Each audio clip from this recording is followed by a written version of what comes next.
That's right, people. You know that sound. It is the Unfiltered Band. Hello. Welcome once again. Casey Stern with you. It is another episode of the pod, Unfiltered, episode number 10. 10th episode of Unfiltered, and this one's kind of like a combo job. As I'll get into something that ties to free agency as we sit here continuing the first week in Mba Free Agency and news comes out and things of that nature, which we'll delve into a bit. But tying into my next list, which today we're going to, in honor of this being a holiday weekend for July 4th, do the top 10 independent fireworks of my lifetime. And the way that I'm kind of putting that is these are I don't really give a crap what you think. I'm me. That's not always good. But those who did it and continued to stay at a high enough level and perform at a high enough level that they stayed in the public eye during this process. And we're dealing with champions on this list, a ton of them also. All right? I'll do some honorable mentions with that as well. I want you to hit me up on Twitter as always. Who would be in your list? And a lot of people get mad. Like, first of all, it says my lifetime. All right? So, yeah, I'm in my mid-40s, but I'm not going to pick somebody that I really watched when I was 5. So don't get mad at me until you understand that, okay, your lifetime, if you're in your 60s or in your 20s, right, is different than mine. I know that's terribly difficult to understand, really. But we'll get into that. I'll give you some unfiltered honorable mentions for that list as well. Hit me up on Twitter at Casey Stern. Let me know your thoughts on what you agree with, what you don't agree with, and all of that as we go on with the pod today and throughout the podcast. And we've got a lot more coming at you. Again, a couple of really fun guests coming on the other side of the fourth as well, which I think you'll enjoy. I want to tie in NBA free agency in this manner first because you know my thoughts on Kyrie. If you've been listening to the podcast, he's pretty much the most giant pain in the ass in the NBA. I think that is clear, right? And now the Nets are trying to work out several trades, and there is an entitlement that comes with being an athlete today that is different than it was 10 years ago, 20 years ago, 40 years ago, and so on, right? There's more of a brand. There's more money involved. There's more of an individuality. There's more of a marketability and a way to monetize the way that these players are off the floor, off the court, off the field, off the ice, et cetera, right outside of the ring, octagon, you what have you. And because of that, reaction's good, whether it's good or bad. And a lot of these guys that we're going to bring up even on the list here today, and certainly Kyrie, who's not on my list, but, I mean, you would fit the category, is you're dealing with guys who understand how some of them to play a role. And almost play a heel, if you will, in WWE terms, right?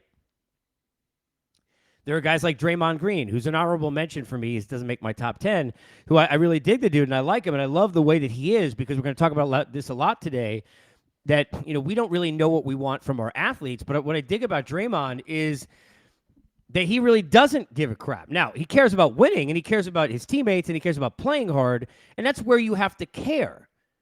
But he is who he is, and he's even more so being that way now than ever before, right?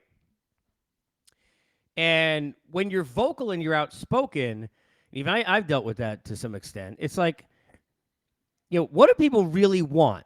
And that's the question I start with, because, you know, is it fair that Kevin Durant gets to choose not only what team he goes to, or at least attempt to, but then tell you, like, hey, you can't trade for these players because I need them still on the team when I play? No, that's ridiculous. It's not fair, right?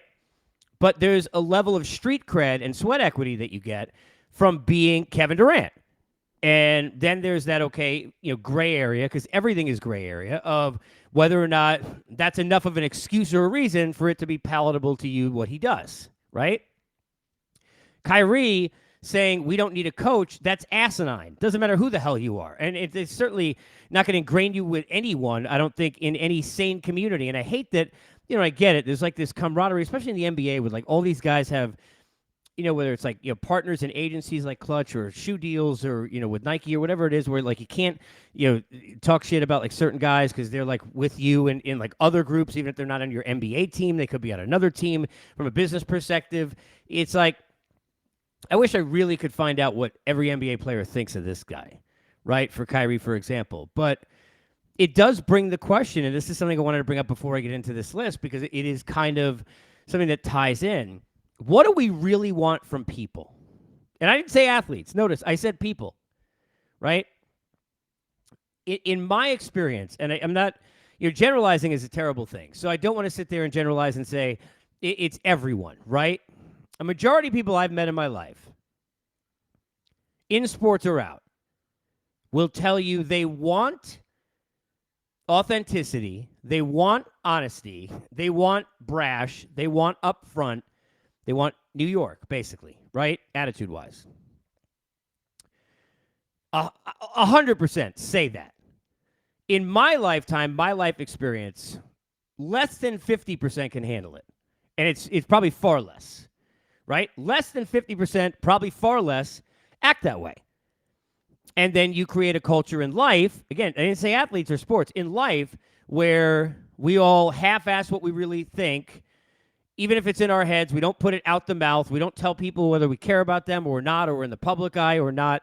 It's just a life thing. I mean, that's just how we are. I hate it, right? And it makes it really hard, I'm being totally honest, for me to get along with people sometimes because I'm very much that way, and I have a huge problem with people who are not. And it makes it hard for me because then it's like, you're brash and, you just say shit. And it's like, no, I don't just say shit. I'm just telling you what I feel, right?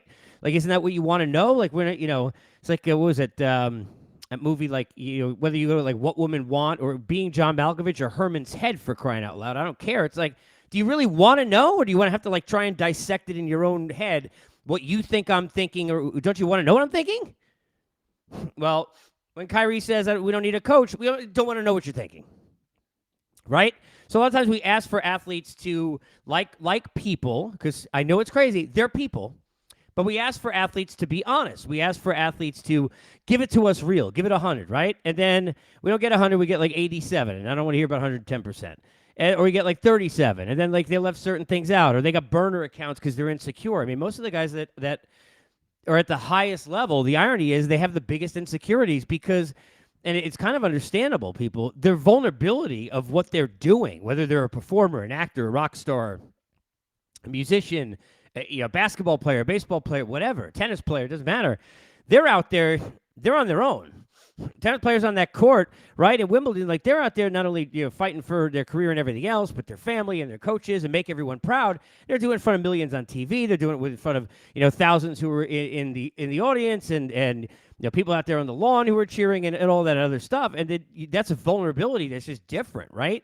So because of that, it creates a lot of pressure for athletes to kind of find their lane about how honest they want to be and how authentic they want to be. And what we learn and what we find is that a lot of athletes don't want to be authentic at all, right? I have met athletes who are as genuine as they seem, where it's like, this can't be real. I'll give you an example. Curtis Granderson. Get a chance to cover him and then work with him at Turner. Dude's like the genuine, I mean, he's like, it's like talking about like Dusty. Different personality, more low-key. But here's a guy who, I mean, is he really that nice? He's really that nice. I remember Granderson in a series where, if you remember, the series where it's probably the biggest scrum I've ever been involved in the media for a player that's not in the lineup. When A-Rod was benched during one of the games against the Tigers, they had beaten the Orioles in a series. I don't remember what year it was, but if you remember the first round, they took Jim Johnson, the closer, to school. Raul Ibanez specifically, I think, twice in that series. They won it in 5 games, and then they never led in the series against the Tigers. And I believe it was the year that the Tigers then go on to play Texas and get smoked. But during that series, A-Rod and Joe Girardi had moved him down to, like, what was it, the 8-hole, and then eventually got benched. And I remember in that game, I think it was maybe game 4, the game that got swept, we were going to interview Curtis Granderson. And there's almost like that feeling of like, I don't want to ask this guy if he wants to do an interview because you feel so bad. Like, I have to do my job, but I'm also a human being. And I didn't know him that well, but I don't want to be disingenuous. And it's like, you're using them. I mean, it's terrible, but that's the job, but it is what it is. But we asked him politely, and he was totally cool with it. He was like, I think like 3 for like 30 something in the playoffs. So that, but didn't care, did the interview. I mean, he is like just he's a great dude, right? There are other people I've met who seem that way, and I've referenced this in podcasts of the past. Say that 10 times. podcast of the Pat. No, I'm not gonna do it. But I've referenced this before. Like there are guys that I've thought like, oh my god, that's a terrific dude, and it's like, wow, like nobody likes this guy, and he's totally not genuine at all. It's all show. It's all for face value, and there's nothing behind it, right? And there's a lot of people like that. But what do you want from your athletes? I'm curious on Twitter. Let me know after you listen to this, or if you're watching the podcast. Like, do you really want to know? Because just like normal people, you know, it's like I was talking a couple of weeks ago about, you know, cursing on the air. It's like I'm surprised with the amount of times a mic's been in front of me over 20 years. That's the only time it's happened. Because if you are given a platform to talk and talk and talk and talk and talk, just like any other human, eventually you're going to screw up, right? It's like, and I'm not trying to make an excuse for me, it's for anybody. It's like eventually, like you're going to do something stupid, right? And you're going to make a mistake. It's like when a play-by-play guy accidentally reads the score wrong. You can't like have thousands of tweets like, oh, what a moron. Like it's going to happen, okay? These people are talking constantly. It's going to happen, right? Well, if you throw a mic in front of enough athletes, you're going to find out a lot of them you really don't like as people, right? You could still like them as athletes. And some of these people are likable on this list, and some are not. What I'm looking for when I talk about this list today is I'm looking for those who are enigmatic in a way where, you know, it kind of stems off appointment view, but that was more of like, I have to watch them play, right? And then a side of, like the bacon, the sausage with the eggs over easy or whatever you want, is like I got to, you know, I also have that it factor thing, right? This is the opposite way, but I want greatness because you can't stay in the public eye if you're not. I mean, my first honorable mention, just because it leads in well with that, is Yasiel Puig. Yasiel Puig, for like a short period of time, here's a dude licking bats. Like he's licking, first of all, like in the world of like, you know, let's get hand sanitizer. And I'm not even talking about like COVID related, like worried about germs and germaphobes. Dude's licking bats at the plate. But when you're playing well, you could do that. It's like I've always said, and nobody cared. Adam LaRoche had a kid on the field. He could have had 18 kids on the field. At the same time, Jerry Reinsdorf and company didn't give a shit until he wasn't hitting 30 and driving at 100 and hitting 300. Then we can't have the kid on the field. Because I've seen a lot of players who had kids on the field. And that whole thing in Chicago overblown anyway. But Yasiel Puig, you know, we didn't know, like, you know, I mean, is he a disappointment, a bust? I mean, he should be better. He's so talented. And then all of a sudden it was like, you know, he had kind of his heyday during that playoff run where they do end up, you know, losing to the Astros, those Astros, quote unquote. And Cowboy fans are the worst, by the way. And, you know, he's licking bats. I mean, the dude is crazy. That's what you thought, right? And he turns out actually he's a pretty good dude. I mean, he's a misread kind of a guy in a lot of ways. But where is he now? Like, and how much of that has to do with his personality? It's a question, right? Some of the other guys I had on the list that are the honorable mention side of it. Meta World Peace. Former lead Ron Artest. When I think about Ron Artest, and I was a St. John's fan, and I'm a Knicks fan. When Ron Artest was drafted, the Knicks had a chance to bring Ron Artest home, keep him home in Queens at the Garden. And he's a Met fan as well, which also makes it good. That's not why he called himself Meta World Peace, I don't think, but he is a Met fan. And one of the rap songs that he has, which are, you know, I mean, look, they're above Joe West and Country Joe's, you know, Out at Home in the category of things you might find on a jukebox, but they're certainly well below even things like the Macarena. But, you know, he's a Met fan, and he's a Queens guy, he's St. John's, and they had a chance to bring him home, and the Knicks got Frederick Weiss. Go look him up. Remember what I said? You know things are bad when you can't pronounce? Remember Gnat? Like for the Nats, like they're so annoying. Well, here's a WEIS Frederick Weiss, and he Frederick Weiss himself. Nobody's seen him. Like who's he? No idea. Nobody knows. Don't worry. Don't worry. Nobody knows. And compared to him, like Michael Sweetney was like the greatest pick the Knicks ever had. Like nobody even knew who Frederick Weiss was. And then Ron Artest is Ron Artest. Malice at the Palace. I mean, you know, Ron Artest for changing his name, Ron Artest for being on reality TV, Ron Artest for just being, you know, quirky. Could have had him in a lot of ways. He was an honorable mention for me. I mentioned Draymond. Gronk, to me, is kind of an interesting guy in this category because he's not, like, controversial, but he's so, like, comfortable in his own skin and charismatic and beaten to his own drum. I put him on that honorable mention list for me. John McEnroe was close. I mean, the Connors McEnroe rivalry itself, but John McEnroe, because look, you got to stay relevant, you have to be a high level talent. He was a high level tennis talent, but the guy was crazy, right? I mean, this is before you had the automated strike zone version of tennis, right, where you know whether or not it hit the baseline or went over, and so on and so forth. But he basically scaring the judges into like therapy. Floyd Mayweather, very close to making my top 10. If I was more of a boxing fan since the 90s, which I haven't been, certainly because of MMA in a big way, Mayweather would have been up there because he fits the category in terms of, has he been ducking fights? Is he as great as this undefeated record? And then he's got all these other, and look, I know some of the off the ring stuff, I'm not supporting any of that. But in terms of just the promotion for his boxing and what he's done with his brand, certainly fits. I thought of John Rocker. I mean, John Rocker, as a Met fan, that time period, that was crazy. And like many closers do, like where's Bobby Thigpen right now? Like many closers just kind of disappear. He did that. But, he was great on the mound and still kind of like a, villainous character if you're, at the time at Shea. But then he had the whole thing with the 7 train and him spouting off all kinds of bigoted things as well. Chad Ochocinco is a guy I think of. And Chad Johnson was a really good receiver. Now he's, is he Chad Ochocinco now or Johnson? I don't remember, back and forth. He's really good at FIFA now and tweeting. But he also was an honorable mention on my list. All of these guys are willing in their own way to show emotion. And, before I even start the list, the other thing that brought this to, my thought process for this week, in addition to Independence Day, of course, being the backdrop, was the whole Freddy Freeman situation. Like, look, forget about, and I'm separating it because forget about whether or not he was told by his agent or wasn't told by his agent who he fired, whether or not, the final offer was given by the Braves and all of that. And look, there's a story there. But I'm just keeping the part of how many people have ripped him for crying when he came back down here and came home in front of the fans. Like, dude, the guy cares. Like, first of all, it doesn't matter how much money you make. You still can cry. Like, I don't care if you've made $9 billion. You can't go watch E.T. and not cry. Do you have a soul? I mean, come on, man. Like, or if you're an animal lover when, like, the dog dies in a movie. Like, you're crying, bro. Rudy, for me, forget it. Every time. Miracle, every time Herb Brooks goes into the hallway and he goes like this by himself after they win, gone. I forget it. I mean, just don't turn around and look at me. Forget it. Every time.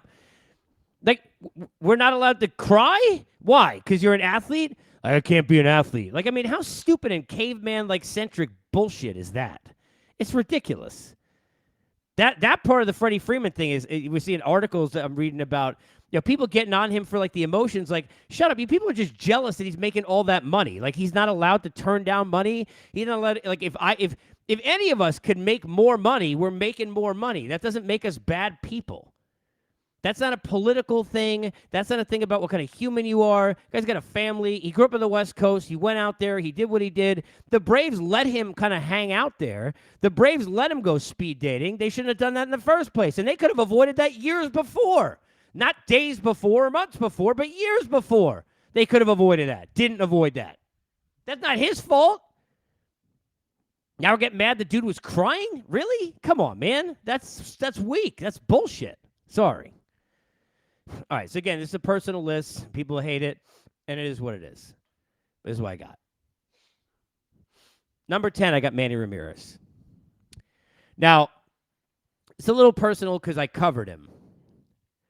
But Manny Ramirez, who, you can't say, like, I've had people get mad, like, in the past when I say it's a sad story about somebody who used steroids. It's not sad because it's like they cheated, they wronged the sport and they did what they did, right? So it's not like somebody like, heaven forbid, had some kind of illness. Like, I get that. But it's sad because the Manny story should have been a different story. It adds to Manny being Manny, right? And it adds to what makes it toxic or, fireworks in this case from an independent standpoint on his own. But for me, I think it's sad because This dude was as prolific a run-producing right-handed hitter as we. I mean, look, when we talk about Pujols and we talk about Miguel Cabrera, the third guy, if you want to put A-Rod, certainly, of course, in there, you can, depending on what you think of him. But Manny would be the other guy everybody would think of in the last 20, 30 years. And, you can't do that because, you never knew what Manny was doing or thinking anyway. But those are for other reasons, not related to anything having to do with if he took steroids. Manny being Manny was his own thing. I mean, this dude dancing around and the way he could, wow a crowd, when he was saying he was going to Disney World or Disneyland after they won the World Series, the celebrations, everything Manny did was brought fireworks, including, by the way he performed with Big Papi. Because you're not getting, look, Big Papi, when he came over and the Twins screwed up, we all know that story, but he was protected not only in the lineup, but from, having to do too much too soon and able to begin the career he did in Boston when I was covering that because of Manny. I mean, you talk about these left-right combos we've had, and it could do a different list on dynamic duos. And look, here's another guy, Ryan Braun, right, with Fielder and some others that we've seen over the years. I mentioned Jeff Kent, Barry Bonds, right? In that case, people get their own thoughts, but you get that left in front of a right in a lineup, and who's on that great list. They all over the last couple of decades behind these two. But the Manny moment that to me symbolizes Manny more than anything Manny that Manny could have done being Manny was when he cut off Johnny Damon in the outfield. Now, for those who have not seen this play, there are a lot of weird plays that we've seen. We have Marcell Ozuna climbing the fence a couple of years ago when the ball landed 30 feet in front of him. That was weird, right? Number 9 on my list, Tease, had a ball bounce off his head and go over the wall for a homer. We've had all kinds of different stuff. You had A-Rod and Bronson Arroyo at first base. We've had some craziness, right? Nothing I've ever seen, I don't think, in baseball from I don't know what category this is in, but this is just crazy kind of a thing, was more of that, whatever that is. If you have not seen the play, pause the podcast now, go search it on YouTube and go watch it. And I bet you can't watch it once. Tweet me. You can't. You gotta watch it at least 5 times because it's unbelievable. Manny was not a good defender. He makes a better play taking a diving stab to go take away a cutoff throw from Johnny Damon than any play I'd seen him make in the outfield. This is a guy who legitimately, when Alan Embry was on the hill, they couldn't start the inning because Manny was taking a piss in the Green Monster. Okay? That's Manny being Manny. But when he cut off Johnny Damon's throw into the infield, that was one of the craziest things I've ever seen.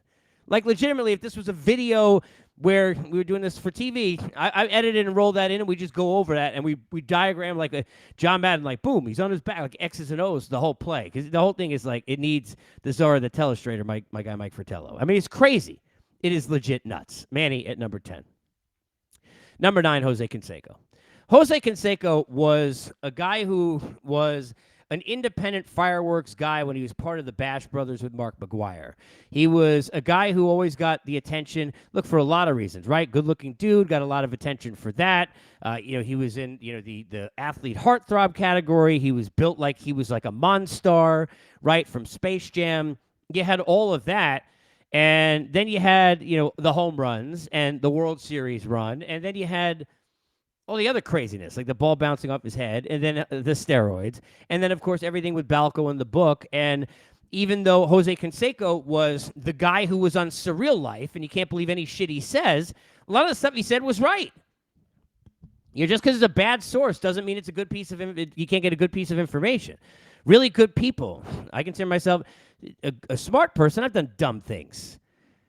So on the other end, stupid people can do the right thing. And in this game, I'm not saying he's stupid, but people who are a little bit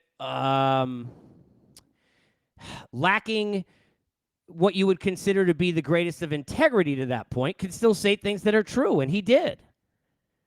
But Jose Canseco was always in the category of bringing fireworks. Now, look, he pushed himself into the spotlight often. I mean, even on Twitter, half the stuff he says, it's you don't even know what's going on, and you're thinking, and not from some kind of does he have a problem screw loose, but is there, does he care? Does he not care? I can't kind of figure out what his deal is. But Jose Canseco's deal was hitting a lot of home runs, getting a lot of attention, and then continuously as his career went on getting attention for the wrong things, and then afterwards trying to bring everybody down with him and being on the surreal life. I got Jose Canseco at number 9. Number 8 for me. Now, I got 2 teams on this list because I can break my own rules. I know it said independent fireworks. Independent would be one person, but I break my own rules. It's what happens. So I actually have 2 teams on this list. Number 8 are the 1985 Chicago Bears. The 85 Bears, and there's a great piece I saw on the plane a few years ago traveling that was done. I don't know, Showtime. I'm sure some of you have seen it. Is it Showtime that did it? I can't remember. It wasn't 30 for 30, I don't think, even though there may have been one on the Bears. But it was highlighting just all the stories of this team. The Super Bowl Shuffle is still to this day one of the coolest things that has ever transpired in terms of crossing over into pop culture from any sports team, and that was before social media. Could you imagine? Think right now, people, what would the Super Bowl Shuffle be if it could be memed and we could turn it into a social monumental thing, right, like we do now with social media? It would be amazing. But this was a team that just didn't give a shit what anyone else thought. It's the best defense I've ever seen. No offense to the Ravens, who had a great one. The year they beat my Giants in the Super Bowl, Ron Dixon had the only points the Giants scored. And Brandon Stokely and Trent Dilfer in that whole thing. And obviously the defense with Ray Lewis. A great defense. The Giants had a great defense for a couple of different years. There have been some others. Nobody had a defense in my lifetime like the 85 Bears. The 85 Bears defense, like Richard Dent may be the most underrated player like of that era defensively because everybody paid attention to Mike Singletary, and then you had the Fridge and all these other great players, right? And Hampton and everybody else. But Dent was a stud. They had studs on that team. They were brash. The Chicago Bears are like if you're a kid and you're playing like the original Madden, or go back to remember like Joe Montana football or Tecmo Bowl, like you wanted to be Bo Jackson, going back to my last list, right? And I would be the Giants always, right? Who doesn't want to throw to Phil McConkey? But the Bears. It's Soldier Field. Like, it's the Bears. The uniforms are cool. The stadium's cool. The aura about them, it's cool. It's freezing. If you can't hack it, you can't be here. We're tougher than you. And really, it's become over the last number of decades, we just have no quarterbacks, no offensive coordinators who are turning into coaches we have to fire, and the whole thing's just a dumpster fire, right? But Jim McMahon was like, here's another guy. Imagine social media, right? During that heyday. So the king of cool, Jim McMahon. This guy was a stud. But you got the Fridge running in for touchdowns. You've got the Super Bowl Shuffle. You've got Willie Gault running up and down the sidelines and then doing the same thing. I remember like him and like Evander Holyfield and all those guys. Like that was a great thing that ABC used to do, right? With like the obstacle course and all that. So, like everything about this team was flair and dramatic, but successful at the highest level. The 85 Bears for me on the list at number 8. Let's get to number 7. Terrell Owens. T.O. is generally seemingly an unlikable guy. All right? Now, I'm a Giant fan. He ended up destroying my team in that unbelievably disastrous debacle that I remember. I was living in L.A. at the time, that the Giants had where Jeff Garcia and the Niners were down, I don't know, was it 30 points at the half? And came back and scored 40 points or whatever it was and beat the Giants on a field goal. It was disgraceful. All right? He was on the Cowboys. The Cowboys are the worst. He was on the Eagles. Like, you couldn't be a guy that I would hate more as a Giant fan than Terrell Owens. And, then you're like, at the end, going back to even after his career, like, the Hall of Fame calls, I'm not coming. Like, you're an asshole then. Like, seriously. I mean, what kind of a, like what a dick. Sorry. Right? Like, are you kidding? Like, the Hall of Fame calls, I'm not going. Like, no one's bigger than the Hall of Fame. And you could, here's the disingenuous part about some athletes. They're always like, like Kyrie does this all the time. Kyrie will play this whole, it's the media I don't like. Like, I like basketball players. I like hoopers. I don't like the media, right? But you're disrespecting your own peers when you say shit like we don't need a coach. And by the way, Steve Nash, right, who's a better player than Kyrie was. I'm not talking about talent with the ball handling, but all-around player, yeah. Sorry. In terms of like what he accomplished in his career with the MVPs.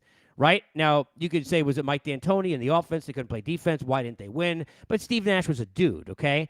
To be, you're disrespecting your own peers in that case. Here, same thing. Like, I'm not going to the hall if they call me. Like, that's just the stupidest thing I've ever heard.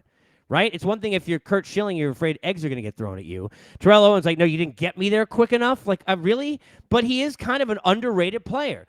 Terrell Owens is one of these guys who, because of the push-ups on the lawn, when he and Drew Rosenhaus are out there, like, as if they're like the guy with Flex Seal selling one of the boats that you tape together. I mean, it was like a commercial. It was like, forget Shaq and CVS and Aisle 4. It was like Terrell Owens was on every commercial. And it wasn't a commercial. It was like SportsCenter selling where he's going to sign. He's doing push-ups on his lawn, and his shirt's off, and he's dancing, he's doing all this other kind of crap. But because of all that stuff that happened, it took away from what a fantastic wide receiver. This guy was a terrific wide receiver.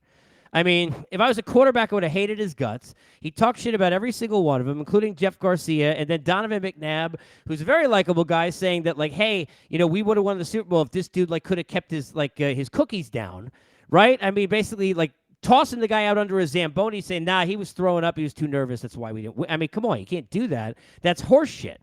So he did all this unlikable stuff that took away from how likable his talent was and the kind of career the guy had. He was a great player. Great player. But I got T.O. at 7. Manny at 10. Canseco at 9. 85 Bears at 8. Terrell Owens at 7. Number 6, Chuck. My guy, Charles Barkley. Charles is one of the greatest to ever take that step over the line, not just the line he stepped over a million times. In this case, the line I mean is from athlete to broadcaster.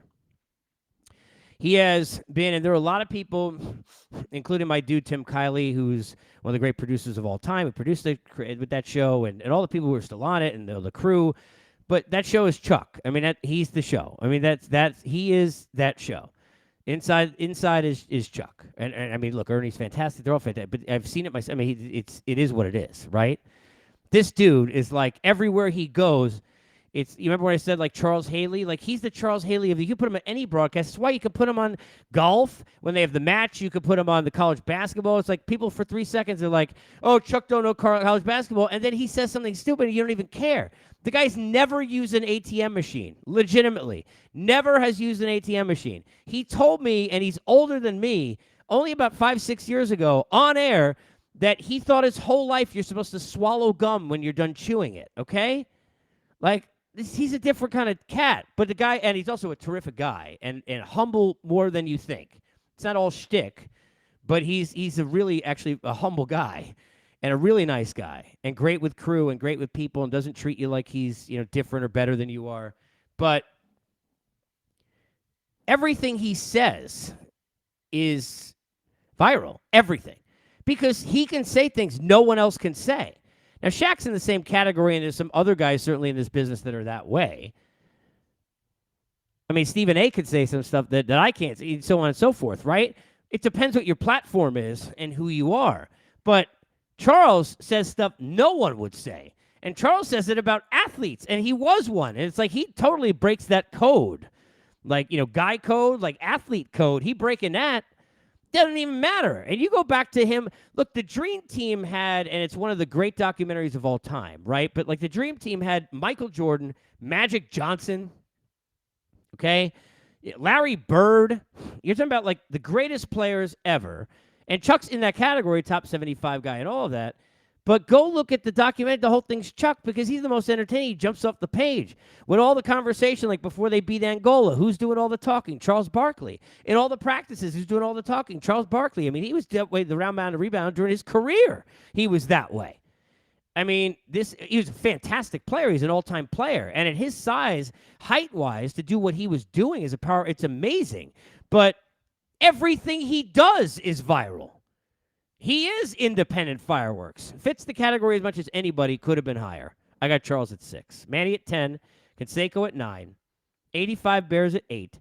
T.O. at 7. Charles at 6. Number 5, the 1986 New York Mets. Now, they just recently did a 30 for 30 about this team, and I was waiting for that like forever. This was, of all the teams I grew up with, because I actually was at a Stanley Cup Finals game when I was like 5, and I started watching hockey and getting into it as a really small kid. But, I mean, there's only so much you can really understand and get into it and really kind of dig in and feel all that pain and heart and soul and all that, right? In the mid-'80s, when I was sitting there 8, 9 years old, the '86 Mets, the '88 team, those were the first teams that I really kind of felt the thrill of victory and the agony of defeat. The agony of defeat being Oral Hershiser 2 years after the thrill of victory in '86. But the '86 Mets, if there ever was a team that didn't give a shit about anything, like even each other half the time, seemingly, it was this team. They were so brash, so confident. The stories of what happened on that plane after they go and they avoid that Game 7 with Houston and beat the Astros, and what they did to that plane, all the things that happened from, the drugs, and look, there's a lot of unfortunate stuff from, the drugs and the highs and lows with that team, but like Lenny Dykstra alone is everything you'd ever want from like independent fireworks, and not the kind that Vince Coleman was accidentally throwing into a crowd if you go years later with this crazy franchise. That was 93, maybe 92. But the '86 Mets were a collection of, and there were great talents. I mean, you got Hall of Fame talents on the team, and you got great, all-time great players, even if they're not Hall of Famers, including Keith, and congrats to him who's going to get his number retired here in a few days.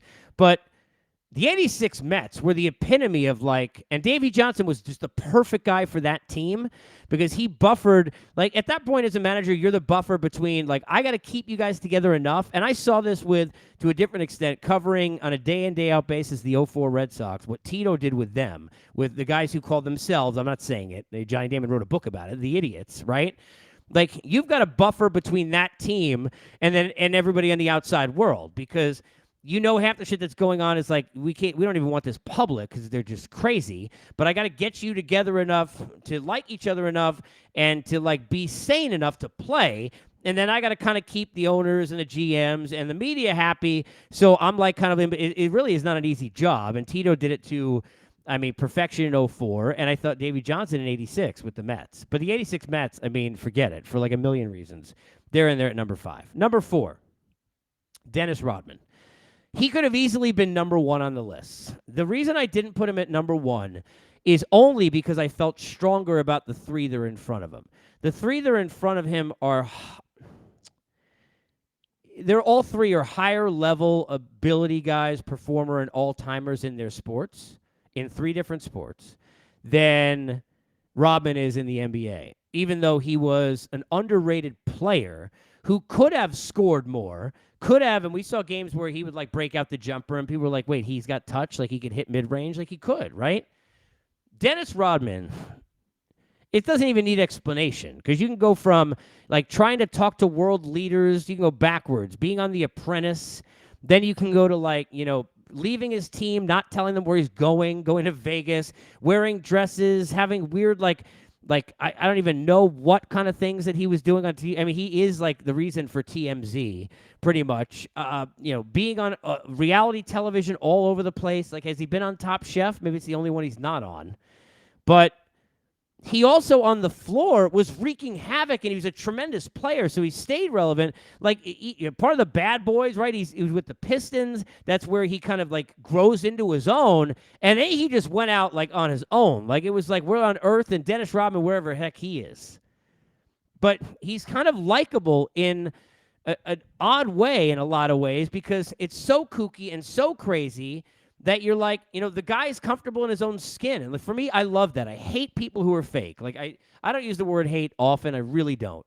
And people are somebody the other day is oh, you hate, Jeter wasn't on your list for appointment views because you hate him. I don't hate Derek Jeter. First of all, nobody hates Derek Jeter. But unless you got a gift basket from him. I don't hate Derek Jeter.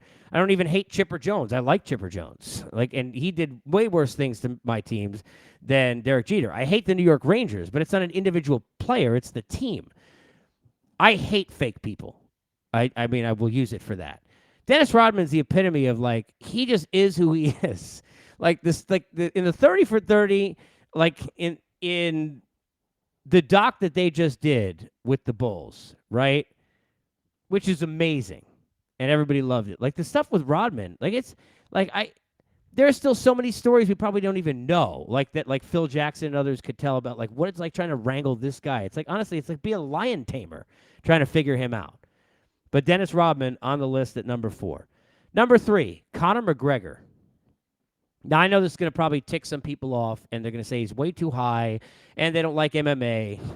I mean this sincerely. I could have put him at number 1. I didn't, because I had 2 I felt strongly about, and I actually wasn't sure which one I wanted to put at 1 and 2, and I'll get to that when we get there. But Conor McGregor is a brilliant man. Now, he's got unlikable qualities. He's done some things off the field, right, in this case outside the octagon, that I don't support, I'm not with, right, in terms of being violent or how he's been with people of the opposite, all kinds of stuff, right? But he's brilliant. As far as like brand relevance, like it wasn't a surprise like he and Mayweather got in there. There must be such a level of mutual respect because they're both so good at this. His understanding of his brand and how to monetize it is brilliant. He is brilliant. Conor McGregor is brilliant. He is a better marketer than he is a fighter. Now, he's a better fighter than Ronda Rousey, who also really did well with her brand.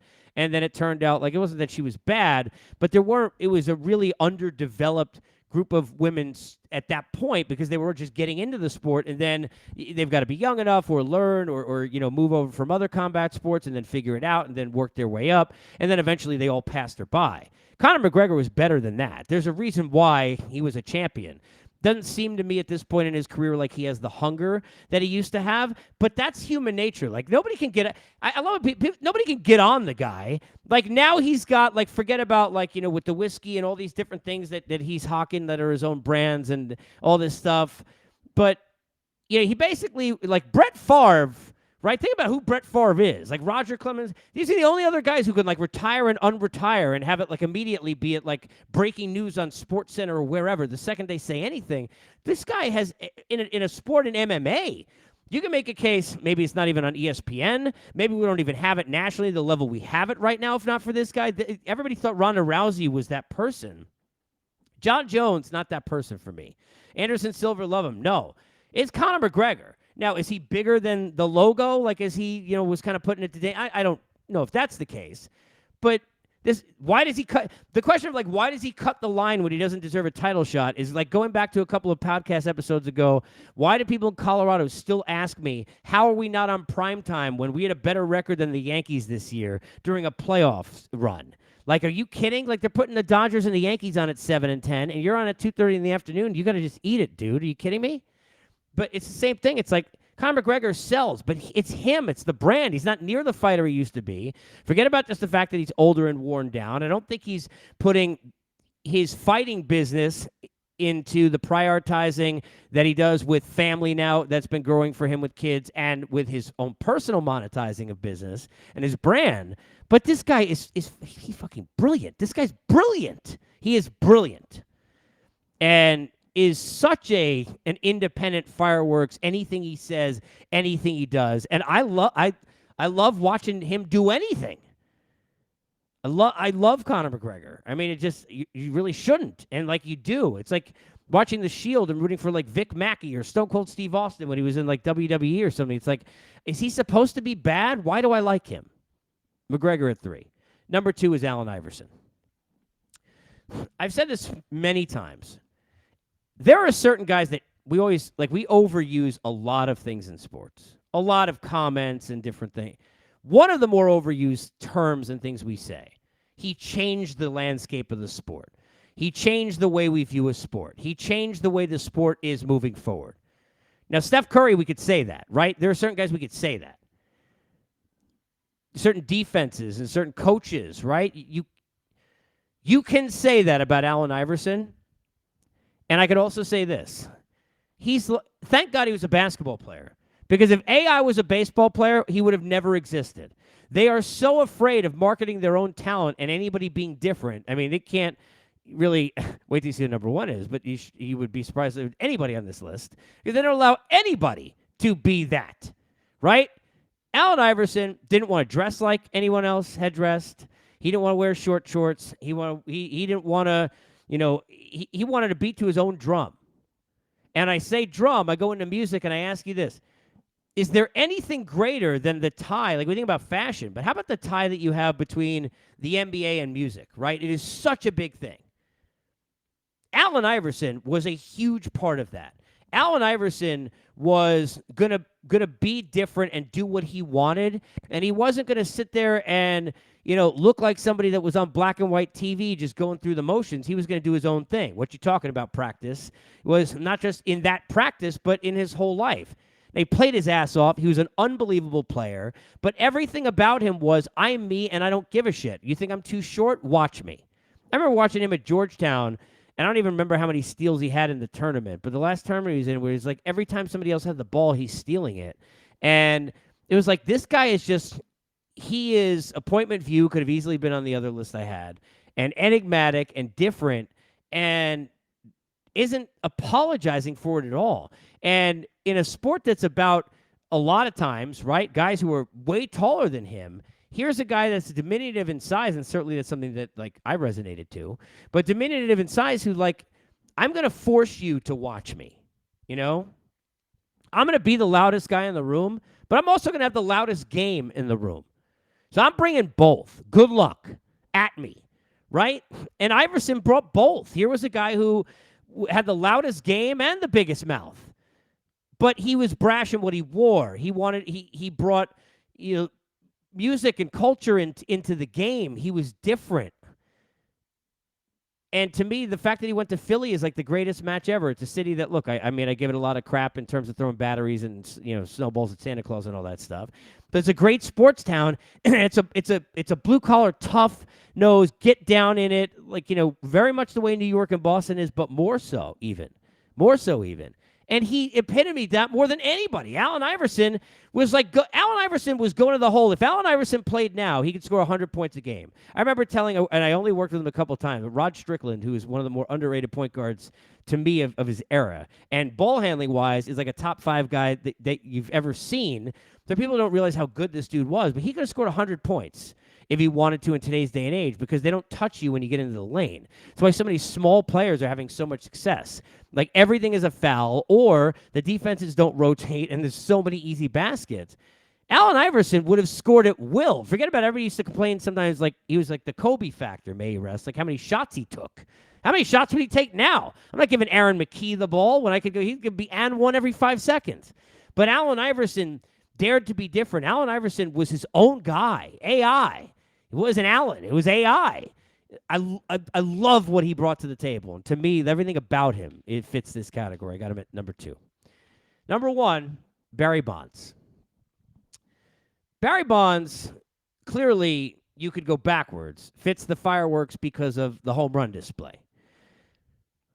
We talk about appointment view, right? And we talk about, independently bringing fireworks and all that kind of stuff. When you're stopping TV, like you did for, like, the OJ chase to watch Barry Bonds' at-bats, hi, bro, that's a big deal, right?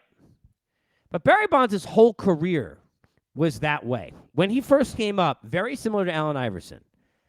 He had, the gold necklaces and the chains, and, it looked like you could have, like, hey, can I trade your neck for, like, my house or, like, a whole block in terms of, like, what it was worth, right, that he's carrying around. It's like, why is Cespedes' diamonds falling on second base?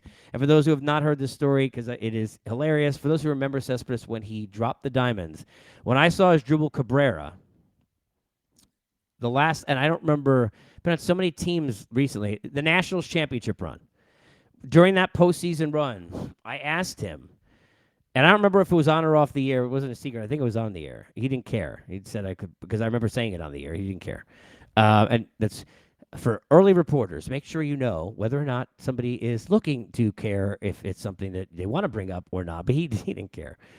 He still had them. He picked them up, if you remember, from the infield. He didn't give them back to Cespedes. He kept them. I would, too. First of all, you should sell them. But, like, why is that around your neck when you're, like, trying to steal second base, right? It seems, like, really dumb. Barry Bonds was a guy, people don't like him because, like, his egotistical attitude because of what he wore and wearing all the jewelry. And that's like, why you got to wear an earring in the outfield? That's not how baseball players play. And who the hell do you think you are? People were pissed about that. Then people were mad because, like, he wouldn't he wouldn't do the obligatory let's be fake with the media thing. Look, players think we're really dumb. All right, that's the first thing. And a lot of us are, and a lot of people are stupid, right? But players think we're really dumb. I don't even know how many times I've even had a guy who you just know is being fake with you, doesn't want to talk to you, or is like trying to blow you off, but in a way where he's like lying about it. And I'm like, dude, it's fine. Just say no. Like, I'm not, whatever. Like, you're an athlete. I wish I could play. Like, it doesn't matter. Like, respect to me is more about like honesty and upfront. Again, I can't stand people who are fake. But there's this whole thing that people like kind of think we're stupid, and they placate us, and I've seen it. I mean, I hate the worst thing. I always feel so bad. It's like an awe moment is like when I see a producer who I've worked with, like, and I've worked with many like this who are so conscientious, and like I know they're getting effed with, and they want to believe it, and you have to like see them like go through the ninth green at 9 thing, like in Happy Gilmore, where they're out there by themselves, right? Barry Bonds didn't do any of that. He's like, I don't like you. I don't want to hear what you have to say. Like all the things Kyrie does now, but he's not Barry Bonds, right? So you're like I don't care what any of you think. I don't like you. I don't have to talk to you. And it was obnoxious, and the media hated him. But you kind of like, it's kind of, it's not endearing, but there's kind of like part of it is like, okay, I respect it. Like, you own who you are. Like, the thing to me between Ryan Braun and Barry Bonds, the way I looked at it, and I've had many conversations with Ryan Braun, including after what happened, and he, like, flutters his eyes at you, and it's like, he's like, he's a smart guy, well-spoken guy, nice guy, kind, polite, it seems like this dude should, like, be on The Bachelor, like, and then he's, like, ruining the P collector's life, and he's, like, lying and doing all this stuff. Barry Bonds so egotistical, even when everybody knows, like, hey, you did it, dude. Like, no, cream and clear, I meant Neutrogena. Like, I just had, like, I had a dry skin issue. Like, I mean, he can say anything he wants, because he's like, I don't even give a shit. Like, I'm going to just do me, and he's, like, above the law. I mean, it kind of is annoying, but at the same time, it's like, okay, at least he owns it. Like, Barry Bonds has not, for a minute that I've seen, pretended like he's, like, he may be a good person, and he may be a nice person to his family and friends, but he has not pretended for a second to give a shit about being a nice person to you or to me. And I kind of appreciate that. But everything this guy has done his whole life, including all the controversial stuff afterwards and how he got there and what he's doing, everything in the Hall of Fame, everything is fireworks with this guy. I mean, he was an unbelievable defender and base stealer and leadoff hitter and a Hall of Famer. People don't want to hear about, like, he was a Hall of Famer before he did steroids. He was a Hall of Famer before he did steroids. In other words, he was a Hall of Famer before he went from the small guy in Nintendo hockey past medium and went right to the fat guy in Nintendo hockey. Like, he was a Hall of Famer before that, people. Sorry. Before all that. Fame. Okay? He want to live forever. Like, he in Cooperstown before that.